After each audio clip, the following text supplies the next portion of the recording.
Now, before you ended the budget, you said that there were 4 major risks for the economy. But what I found curious was that you didn't mention the energy sector. And this is curious because in April this year, you described the energy sector as the biggest economic threat currently facing the country. This was during the Ghana Energy Compact mission, 300 with the World Bank. But yesterday, when you listed your 4 big risks... I did not mention that. So I'm worried about that. So let me clarify. Why? I did not say risk to the economy. I said risk to the 2025 budget. So the 4 you mentioned yesterday are risks to the budget? To the budget, this particular budget. Okay. So the energy has been catered for appropriately in the budget in terms of amount that we need to be able to fix the challenge for this year. Okay. So it is no longer a risk to this budget, but it remains a risk to the economy. Correct. I've always said that it is the biggest risk to Ghana's economy. And I stand by that. I stand by that. The biggest risk of Ghana's economy is the energy sector. But it is not a risk to the implementation of the 2025 budget. Okay. The first risk for me to this budget happens to be wages and salaries. Already, we have exceeded the target, the half-year target, by 1.34 billion Ghana cedis.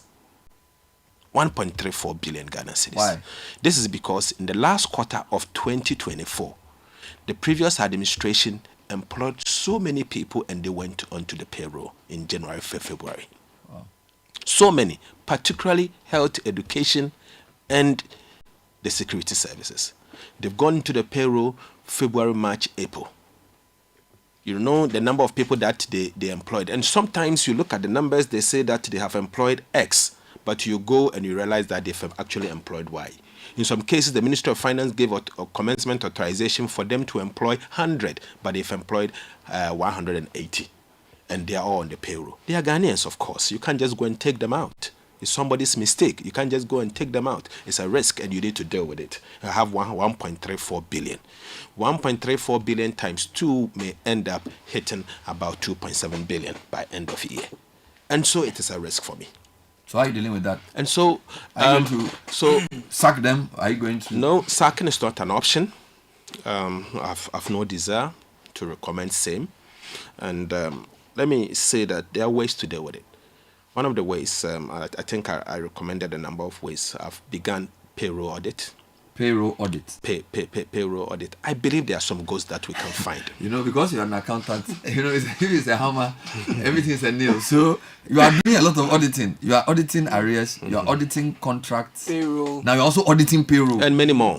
Many more. You see, we have the Auditor General. Auditor in chief. The Auditor General is there. He's happy. He's working. And he needs to be used. So you started or you will start a payroll? No, we've done, I think it's about 90% complete now. And what have you found so far? Oh, so far we found about 14,000 people that we can validate. We can validate. And yesterday I said it. That you this 14, we can validate, we can find them. They may be ghosts. 14,000 14,000 people on the payroll. Oh, we can validate. Across sectors? Across sectors. And so far we've also found about 53,000 separated staffs on the payroll. Hold on. 14,000 people that may not even exist. May not even exist. And then 53,000 separated staff. Where separated means what? Separated staffs are staffs that are either on retirement, they've been appointment revoked, they may be deceased, or they are not supposed to be on payroll.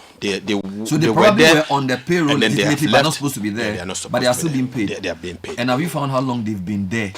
So the Auditor General has given me feedback year to date, and I'm waiting for the final audit, and when it's available. But back of the envelope, if 53,000 people plus 14K, so that's how much is that? 69,000. Yeah. So if you remove those 69,000, you stop paying them. Do you know how much you save?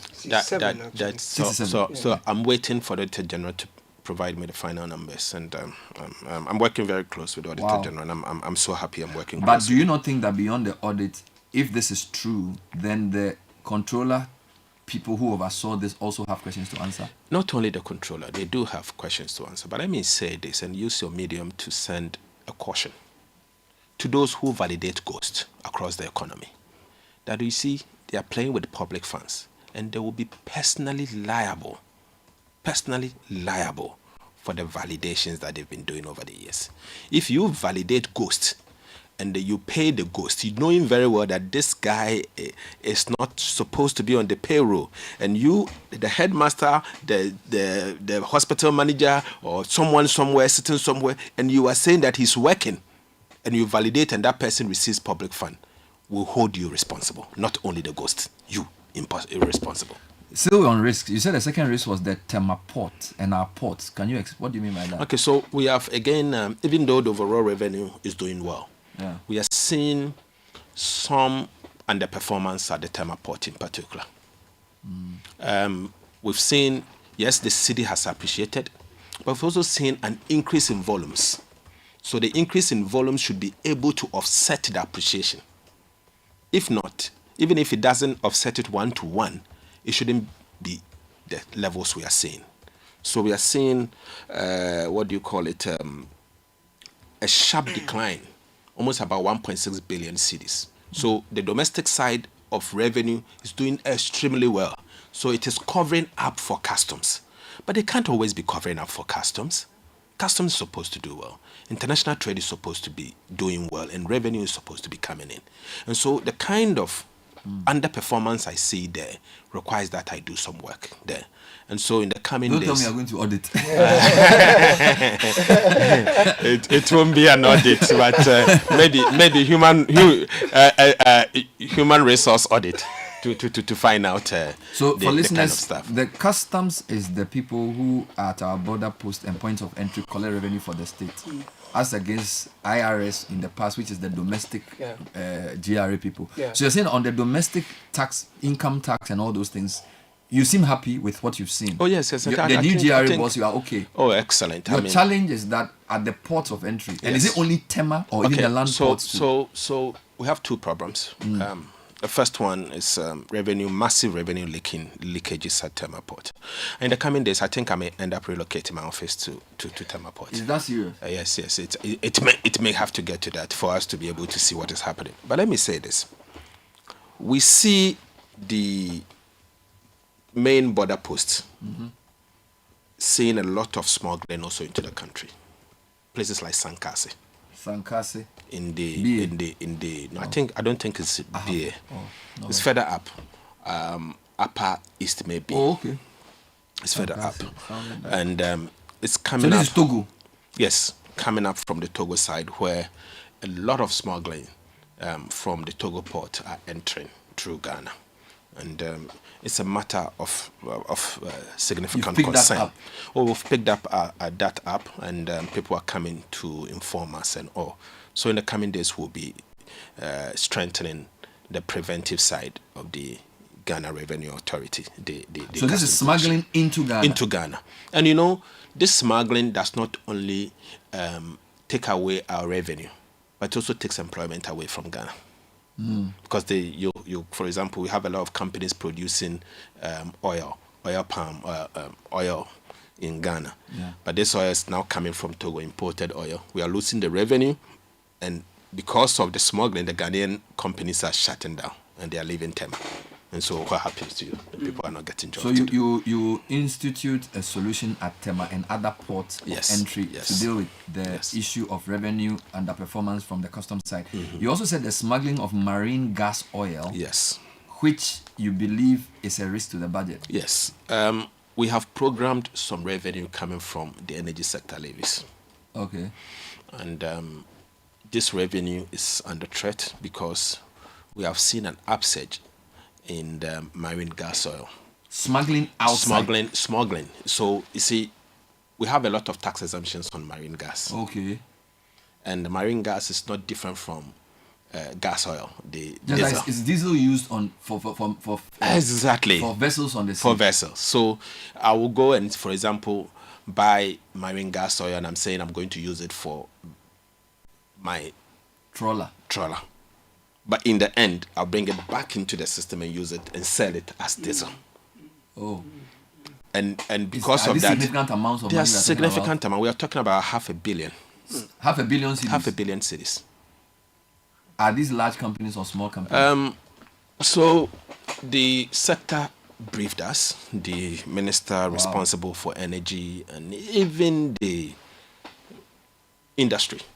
The fisheries. the fishery, I mean the industry people from Shipping. Comac and you know the Okay, yes, industry. okay, They, AOMC and all that. I mean you have astute CSOs like the Boajes group and all of that Asset. saying that these things needs to be dealt with. Wow.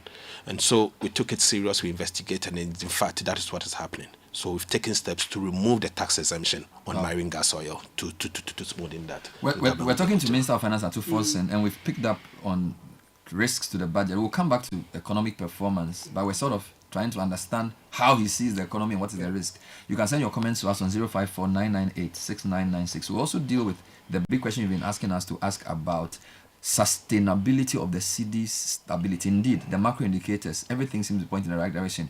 GDP growth, inflation, we'll deal with all that plus your comments. But let me deal with the last risk where you said award of contracts in US dollars is also a risk, and for that matter, you are banning completely. Yep. I wanted you to clarify that because for some contracts, I thought, for example, the funding agencies, so for example, if World Bank, AFDB, or somebody is giving me we call it counterpart funding or some money for some project, usually it's listed in the currency of the person giving me the money, right? So I don't understand what you mean by saying that award of contracts in USD will be banned completely. Yes. Yes. Bernard, unless it is a grant that the host nation or the grant country would choose their contractor and award that go and do something in your country, that obviously you have nothing to say. But if I'm going to take a loan from AFDB, from any commercial source, from the World Bank, and it is a loan that I will pay back, are you saying that the loan that I have contracted, I should not be able to say that I want it awarded in the Ghana cedis, but it should be in dollars? No. Simply no. You can't do that in South Africa. You can't. You can't do that in a lot of other middle-income countries. It is never done. Let me ask we you, are too liberal. So if a Western-based agency is financing a road and they give me $100 million, is it free money? You're saying that loan should be calibrated in cedis? No, they should give me a loan in dollars. I am awarding a contract to a contractor. Okay. If you give me I will give the so contractor. The loan can be in dollars. It can be in dollars. But the contractor I'm giving the person in cedis. I get it. Okay. I will go and take my dollar loan or euro loan or whatever loan. But I have a responsibility to say that if you want to work for me, work and believe in my currency. Why were people awarding contracts in dollars? Oh yes, I mean it's an endemic in this country. You see, even sea defense war, the normal sea defense wars that you see, they award them in dollars. Meanwhile, what constitutes the sea defense war? What are the components? Rocks, I think. Rocks. Do they import rocks for it to be in dollars? In fact, rocks and mesh. That's what they use, and sand. Yet they denominate it in dollars. There's so many contracts in Ghana. Given by government agencies. To foreign contractors or local contractors? Local contractors. Oh wow. Local contractors. So you are banning and the last one, award of contracts in dollars. The last one, first one that we've just begun. The sea defense wall that we are constructing in the Agaveji area, Blekusu area. It is denominated in cedis for the first time. For the first time. And not only that, you see a lot of road contractors now. The one you just spoke about, the one on the what do you call it? This road, in Sawam Road, it's in dollars. The one in Kaswa is in dollars. The one in Takoradi to Aguna Jones is in dollars. Every contract be awarded in dollars, and as if we are in the United States. So the in Sawam Pokwasi Road, I think was an Exim loan, right? It wasn't an Exim. It's Afri Exim. So it's Afri Exim loan. And I think the amount. It's a commercial loan. The amount was in USD. Correct. Now your point is that when awarding the contract to the local contractor, which I think is Maripoma, it should be in cedis. Yes. Okay. So I don't even want to mention a company's name. Yes, just for clarity. Yeah. So just wanted to talk about it generally. First of all, you took a loan from what do you call it? AfriExim, $750 million. You've paid $100 million. the rest of the money you've spent it. Are you giving a hypothetical example? You are saying something. No, I'm saying something for that particular. So you are saying that this is Sawam Road. Yes. The loan was how much? It was $750 million from Afri-Exim. All for the road? And it was supposed to be for that road, about 3-4 roads. That particular road, Kumasi, the former majority leaders constituency, Swami Runabout, and a number of them, I think about. And you were saying that is what you are using the money for, $750 million. Now, all these projects have not reached anywhere, but yet you finish the money. There's no money there. Finish. How much were they paid? So in the case of the Sawam one, yes, they paid about 100 and something million. I'm not too sure. 100 and but so it was slightly over $100 million out of the 300 and something million dollars. So about yes, 1/3. Yes, and the money is finished. The and work you see that. Do you see 1/3 of the work done? Oh, so first of all, I'm not a road engineer. Okay. And what I may see with my eyes may be different from what the technical people will see. So I don't want to comment on things that I have very little knowledge about. So granted that he's done the work, the argument here is that the remaining amount, the loan you took, you have spent it. Okay. Now a new government has come. You do not have that loan. He has to fund this from state resources. Wow. State resources. And these state resources will not be in dollars. It will be in cedis. Do you know what the rest of the money was used for? If you are saying 350 million was what was to be spent. If you want to know, I will be able to get it for you. But you are sure the money has been drawn down? 100% is gone. They paid at once. It's spent. So they gave us 750 million for about 4 projects, of which this road should have taken about 350. And only 170 was paid. Yes. And so, what are you going to do about that? Oh, the money has been so. They always say money is fungible, so they use it to fund something else, and but in the end, the money is finished. So that's what it is. It's finished. So I noticed you moved. I'll come to the roads, Caleb. We'll come to the roads where you moved it because we're on the subject. So I just want. So we need to pay about 200 and something million to those guys. Yes, you have to. So you've brought that road under what? And the big push. Under the big push. Under the big push. Have you made funding available for it for this year? Okay, so the big push has money. We already have 13.8 billion allocated by Parliament through the Appropriations Act. So that is available, and we are going to use that to pay those roads. So already that particular contractor we've paid all certificate year to date, and the contractor is going to go back to. My clarification was that you listed 32 roads that were supposed to be treated under big push. Correct. Then you listed another about 20 something roads also under big push. Yes. This in Sawam Road is in the second group. Exactly. Will all of these roads get a 13 billion? Yes, let me clarify. We have what you call the President Mohammed's Big Push program. We've gone round, we've selected some projects. And after selecting this project, we noticed that there are certain projects that the previous administration awarded, but we do not have dedicated funding for it. Okay. So you have in Sawam Road, for example, that they should have had dedicated funding, but the money doesn't exist, so there's no money. You have the Kaswa to Winneba. Oh, okay. There's no money. And it's awarded again in dollars, and you have to fund it from your city revenue. And the contractor is a local contractor, and you have to fund it. And so what we are saying is that and I've only cited these two because we are in Accra. Dualization of Gona, Junction, so I'm interchange. Exactly. Nas N1 Watuhan Road. Exactly. Upgrade of Tumu, Chuchuliga, Navrongo, Chuchuliga, Sandema, Tepa, Goso, Hohwe Jasikan, Nkwanta Otidamanko, Have Hohwe, Adenta Dodowa, Jiniji Sampa. You are saying these roads were awarded, but money was not available. And so you can't also abandon them. Because you are a new government and not. I mean, you need to continue this project. And the president has made a pledge to continue this critical project when elected. He made that pledge.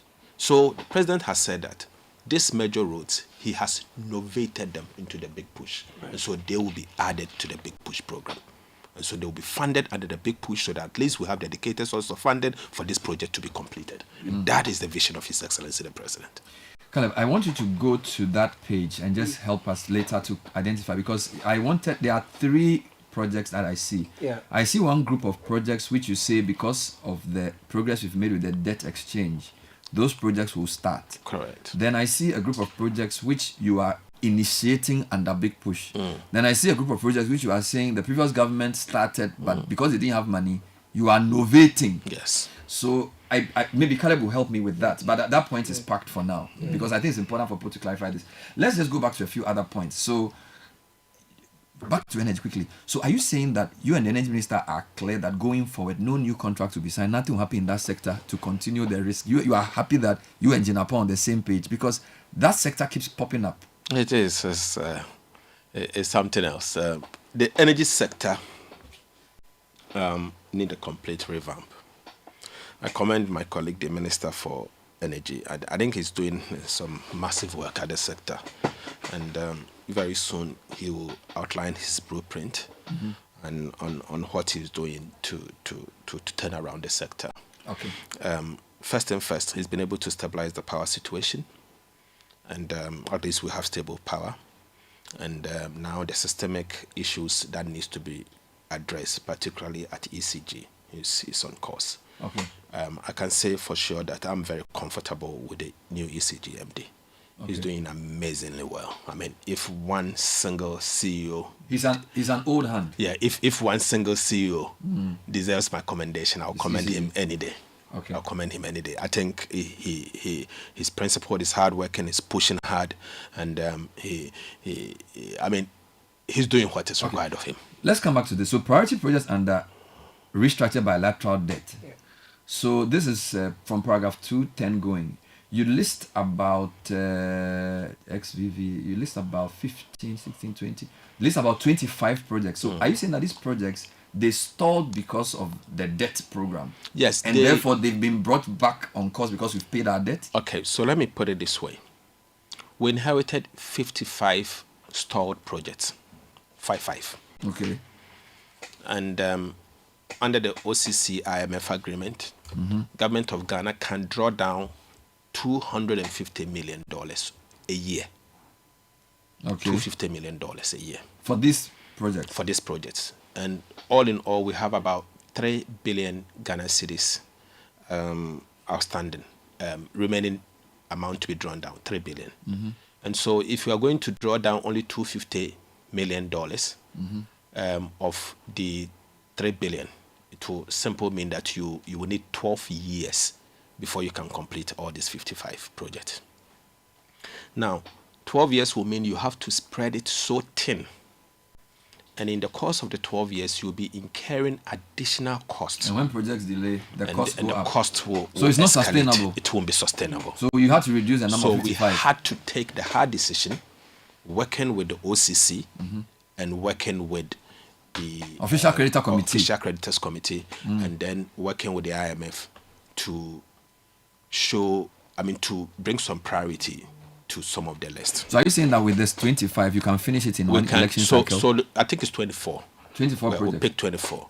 I remember very well. I think Caleb, do you have the list? Yes, just please. walk me through. Yes.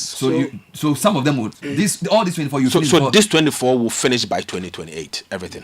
100%. Right. So there's a new bridge across the Volta River at Volivo. Yes. That's part of it. Construction of That's number one. Yes. Number one. Yes. Tema Aflao Road Project Phase 1. Where does Phase 1 end? So again, I'm no engineer. Okay. It will be difficult for me I'll to be very sure. You have to ask Kwame.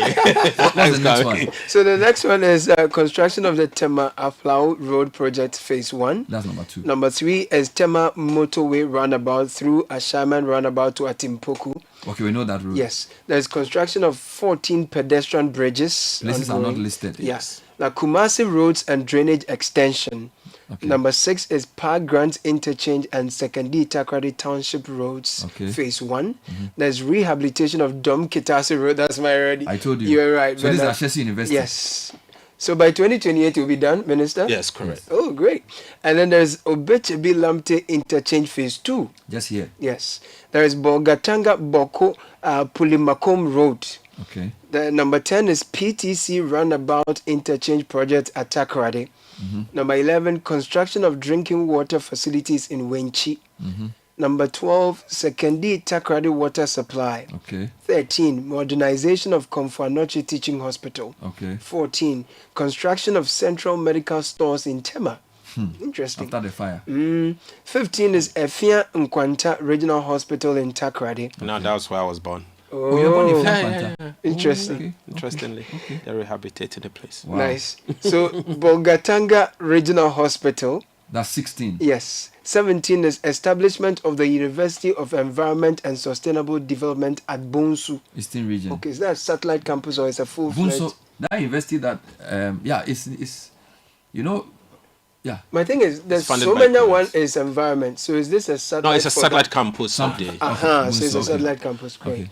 And then there's 17, establishment 18. of 18. Establishment of 9 state-of-the-art technical and vocational education training centers. Places are not listed. Yeah. We'll find out. So integrated e-learning laboratories in senior high schools. That number is not mentioned. Minister, this one, consider O'Reilly Senior High School. It's Stop not doing far. No, it's an ongoing It's already project. there. It's an ongoing project. stop So the lobby. I cannot change the scope. Don't mind it. Bernard, okay. Number 20. So there's expansion and development of existing senior high schools. Already. Yeah. 21. Bernard, you say I shouldn't say anything. Okay, so renewable energy program, that is a pilot photovoltaic system. Photovoltaic system. Okay, photovoltaic system. And then there's renewable energy and energy efficiency program. And then there's construction of the Takrady market. Okay. And Kumasi Central Market Phase 2. What was the criteria for selecting these 20? I listed the criteria that we first gave priority to projects that are 70% Closeness to complete completion. and road contractors, road construction. Good. Now, the second group of projects is your big push roads that are 32 in number, which, Caleb, if you can find for me, I just wanted to run through it so we are sure that he's confirming that he's not misreading what he read in Parliament. Yeah. Those are together, I think, 5,000 kilometers, I am told. Yeah. If you can open that for me. And then the last group is the Novation one, where the roads... No, the 5,000 kilometers is for the road fund ones. The road fund ones. The road fund, the ones that we are novating. Okay, so the realignment of the road fund. So wonderful. Now,